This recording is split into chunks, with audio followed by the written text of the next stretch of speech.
Halo, kenalin aku Faruk. Di video ini aku bakal ngejelasin implementasi Bitcoin Network sederhana yang sudah aku buat sebagai salah satu tugas seleksi asisten lab sister.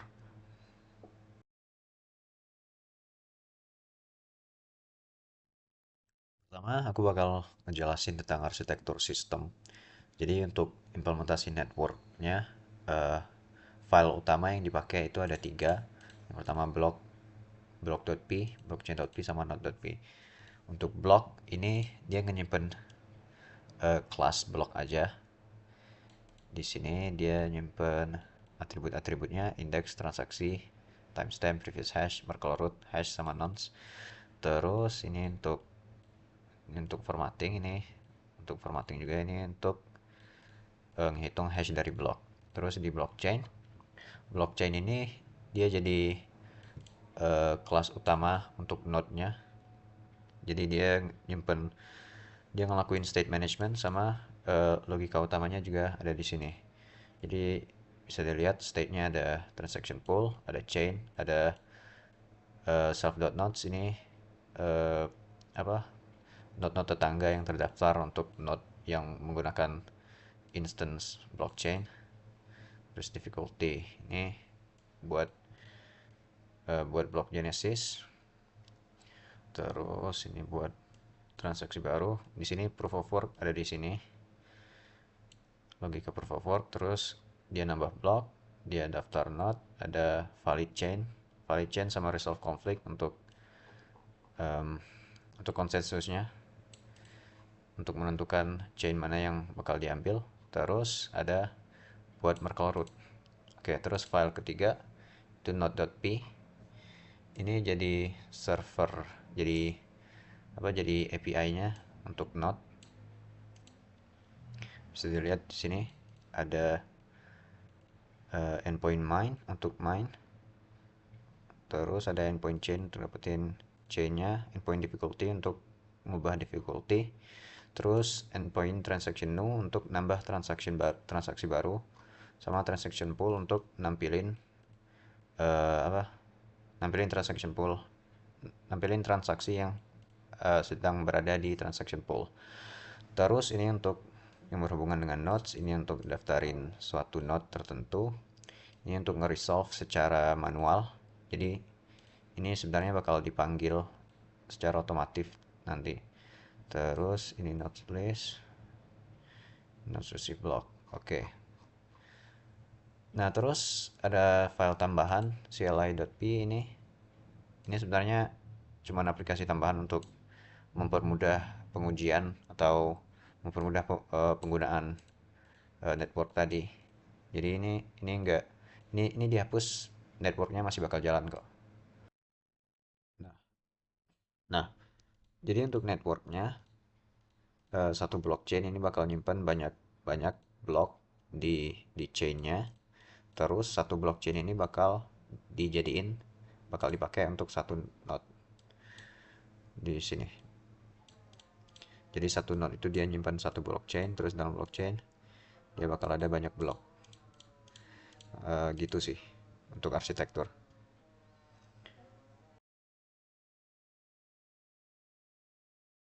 Oke, oke. Sekarang aku bakal ngejelasin alur kerja dari sistem. Jadi pertama, misal ada tiga node, jadi kita buat tiga node, kita jalanin tiga node. Dia untuk membentuk jaringan, untuk saling berkomunikasi, dia harus register satu sama lain. Jadi nodes register, jadi setiap node harus mendaftarkan node-node lain yang untuk berkomunikasi.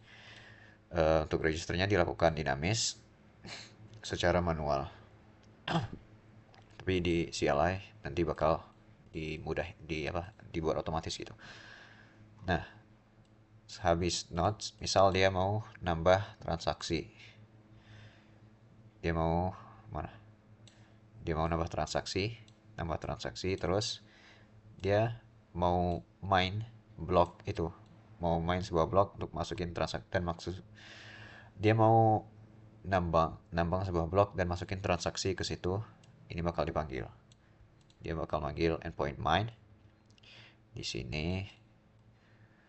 Di sini buat transaksi baru, sini ngambil pending transaction, terus dia ngitung Merkle root dari transaksinya, dari list transaksinya bakal dimasukin ke blok.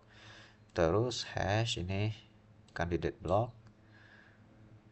Terus di sini dia ngitung proof of work, terus ditambahin bloknya kalau proof of work berhasil. Nah, terus di sini untuk setiap node untuk setiap alamat node yang sudah terdaftar di node yang manggil main tadi, dia bakal manggil endpoint nodes receive block di node yang dikirimin. Nodes receive block ini untuk nerima blok yang di main tadi. Uh, jadi blok yang di main tadi bakal disebarin ke node-node lainnya kayak tadi. Terus dia di sini bakal nerima. Terus dia bakal ngecek node-nya valid untuk chain atau enggak. Dia ngecek bloknya valid atau enggak. Terus dia ngecek. Oh, ini dia ngecek kalau chainnya masih sama atau enggak. Kalau previous hash dari blok yang diterima dan previous hash dari blok yang sedang disimpan itu beda, berarti chainnya lagi beda, dan dia bakal manggil konsensus ini untuk ngecek dia harus ngambil chain yang dikasih atau tetap pakai chain yang lagi ada di node tersebut. Itu untuk resolve. Kalau misal node-nya beda, oh enggak, ini untuk ngecek resolve conflict. Dia bakal ngecek chain mana yang harus diambil, chain mana yang harus diambil. Terus ini kan dipanggil kalau lagi di main ya. Dia manggil kalau di main doang. Jadi kalau misal node lain nggak ada yang main, dia nggak bakal kepanggil. Jadi chainnya nggak bakal diperbarui. Nah, kalau mau memperbarui chainnya dia harus manggil dia harus manggil nodes resolve. Jadi dia bakal resolve konflik secara manual. Kalau misal node lain gak ada yang di main tapi dia mau chain yang paling otoritatif gitu. Oke, mungkin cukup situ sih kalau alur kerjanya.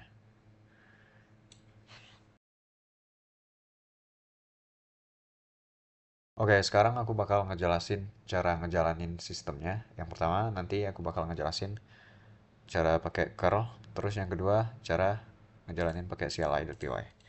Oke, pertama kita buat instance terminalnya. Kita buat 3 terminal untuk masing-masing node, terus 1 terminal untuk interaksi. Nah, untuk masuk ke node, pertama define vnv, terus kita panggil node.py. Portnya 5000. Oke, dia udah berjalan. Untuk node-node lain kita buat sama tapi portnya diganti. Oke, sorry.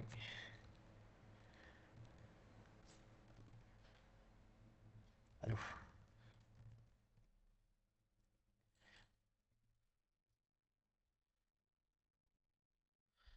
Nah, ini tiga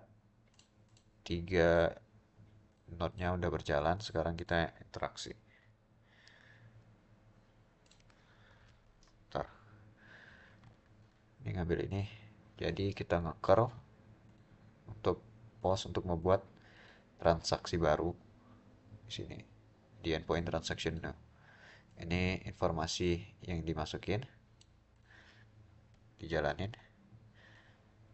Nah, ini dia nambah ke blok 1, ini ke 5000 jadi node 1. Nah, di node 1 dia bakal kecatat kalau ada permintaan post ke transaction now.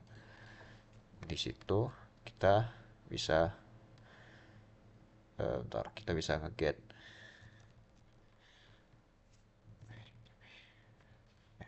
ambil aja dari sini. Kita bisa ngelihat, kita bisa pertama bisa main. terus lihat chain after.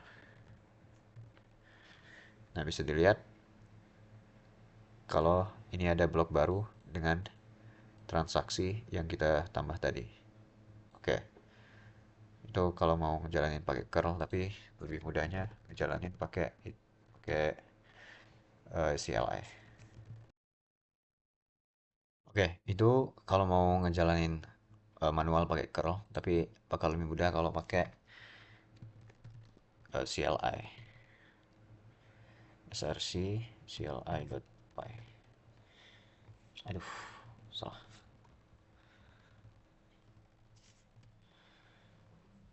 Nah, oke, jadi di CLI ada 11 opsi, ada exit, clear screen, ini untuk pakai aja, dan 9 ini yang berhubungan dengan network. Jadi di sini ada main, ada display full chain, ya ini semua endpoint ada di sini. Nah, misal kalau apa? Kalau ngeregister node tuh, jadi kalau misal mau ngeregister node ini harus register kedua node ini, terus node ini harus register lagi kedua node ini, terus node ketiga harus register lagi dengan node 1 dan node 2. Jadi lumayan lumayan ribet kalau mau register karena karena manual. Jadi di sini ada untuk memudahin register all nodes. Cara kerjanya gini, misal how many nodes register, kita ada 3 node, terus masukin port untuk semuanya. Nah, dan dia bakal otomatis register node-node lain yang dikenalin. Node-node lain dari sini. Oke, jadi sekarang dia udah nge-register.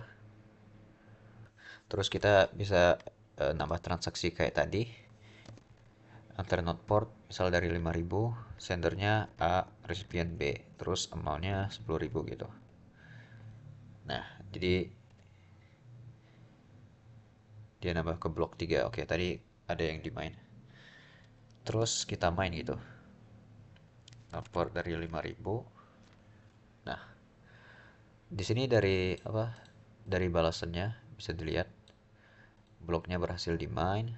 Ini sender, terus ini untuk distribusi distribusi bloknya. Dari node 1 dia ada konflik dan dia bakal ganti chainnya ke chain baru sama dengan node node 3. Ini node 2, ini node 3. Terus bisa display full chain dari 5.000. Oke. Oke, untuk cara menggunakannya cukup situ, nanti bakal dijelasin lebih lanjut lagi penggunaan-penggunaannya waktu di demo.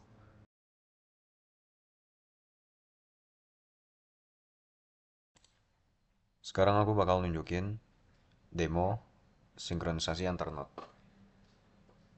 Nanti ada 3 bagian demo. Yang pertama yang normal, kalau nggak ada konflik.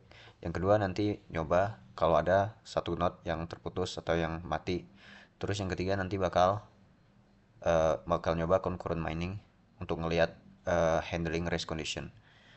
Bisa dilihat di sini servernya lagi hidup.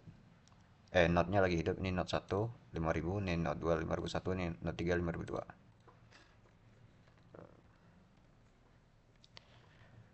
Oke, pertama kita register dulu node-nya. Ya. Sekarang kita coba main block dari 5.000. Nah, di sini bisa dilihat kalau node 2, node 2 sama node 3 sudah accept dia ke chain. Bisa dilihat di chainnya. Di chainnya gini. Sekarang panjangnya 2. Kalau misal ini juga 5.002, ini chainnya lengthnya 2. Kalau misal kita main block lagi 5.000, kita lihat full chain. Sekarang lengthnya 3. Ini kita coba lagi. Nah, sekarang lengthnya 3. Dan itu sama persis dengan yang di sini. Oke. Sekarang kita bakal nyoba yang kalau ada satu node yang terputus. Ini bisa dilihat node-nya udah di restart lagi. Kita bisa lihat di list registered nodes. Dia masih kosong. Nah, Aku bakal nyambungin Note 1 sama Note 2. Nanti Note 3-nya yang terpisah. Kita register all Note, terus masukin 2, 5000 sama 5001. Oke, lihat chain-nya 5000. Ini chain yang 5001. Terus ini chain yang 5002. Nah, kita main blok baru 5000. Nah, berapa 5000.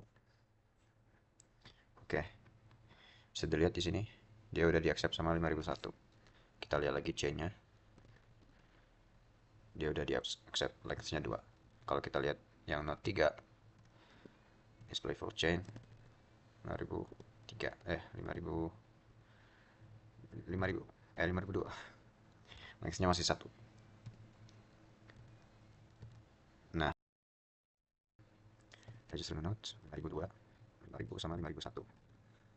Oke, ini juga tambah 1, 5002. Ini juga tambah 5002. Salah. Oke, bentar, salah. 5001, 1, 5002. Oke, sekarang kita coba mining pakai blok 3, pakai note 3. Nah, karena panjangnya sekarang sama, Note 1 sama Note 2 nggak bakal ngambil chain yang baru dari Note 3. Kalau misal kita main sekali lagi, bisa dilihat kalau chain dari Note 1 dan Note 2 sekarang ganti dengan chain yang paling panjang, yaitu chain dari Note 3 sekarang. Oke, itu begitu. Itu untuk kalau ada satu note terputus, terus disinkronisasi lagi. Kalau misal mau ngecek sinkronisasi, kalau sinkronisasi manual pakai resolve conflict, kita bisa ngecek kayak gini.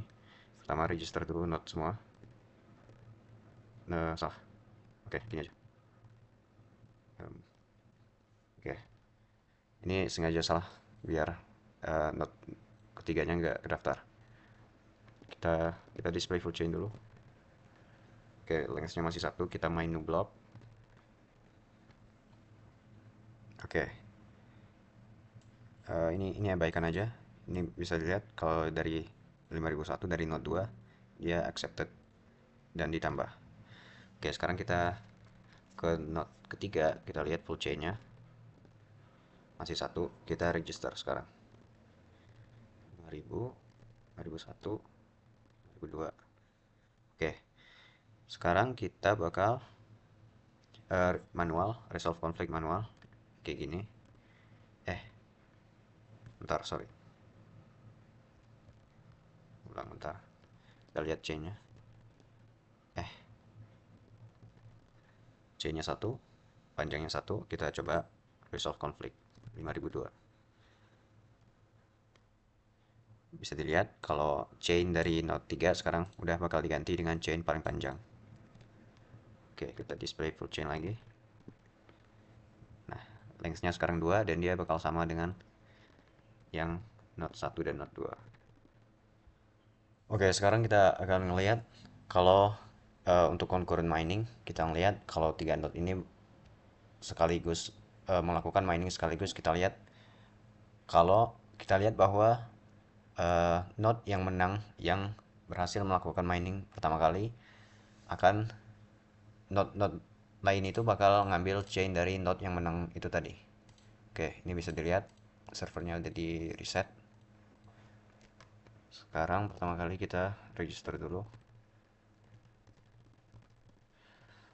Terus kita bakal nambah difficulty-nya biar agak lama.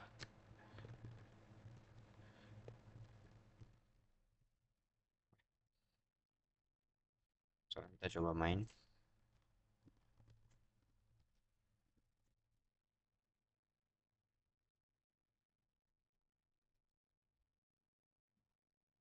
Sekarang kita tunggu.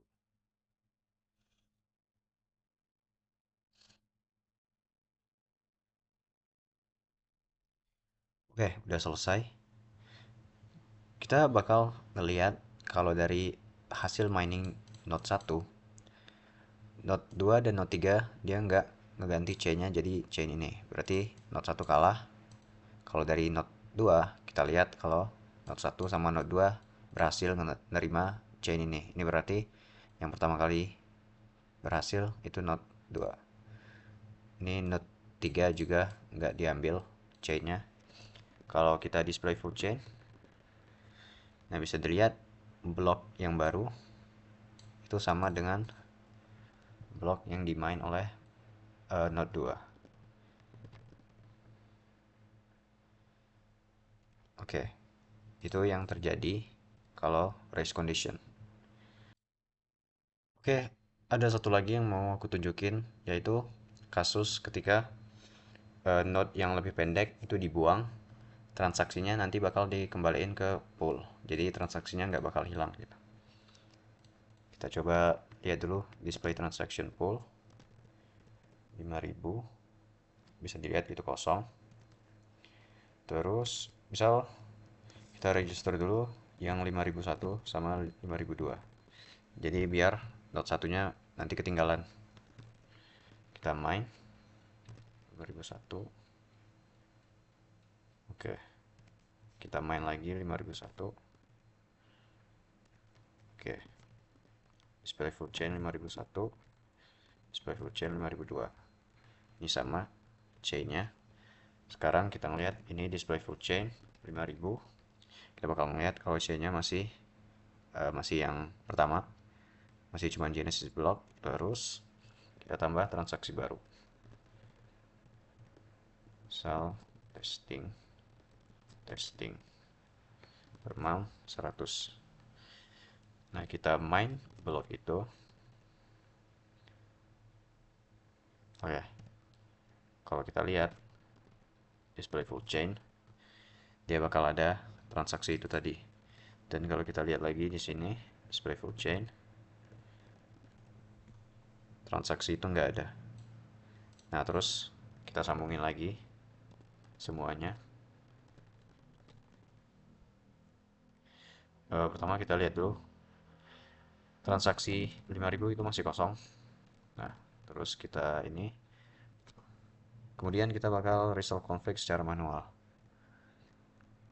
Resolve conflict untuk 5000. Nah, bisa dilihat chainnya sekarang bakal ngambil chain ini.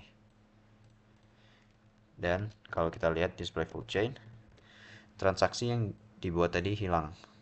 Transaksi yang dibuat tadi nggak ada di sini. Tapi kalau kita display transaction pool, dia bakal masuk ke sini. Jadi kalau ada chain yang lebih pendek dan kalah, dia bakal dibuang, tapi transaksinya bakal dimasukin lagi ke transaction pool. Jadi transaksinya nggak bakal hilang. Oke, mungkin cukup sekian untuk penjelasan dari Bitcoin Network sederhana yang sudah aku buat. Terima kasih sudah menonton.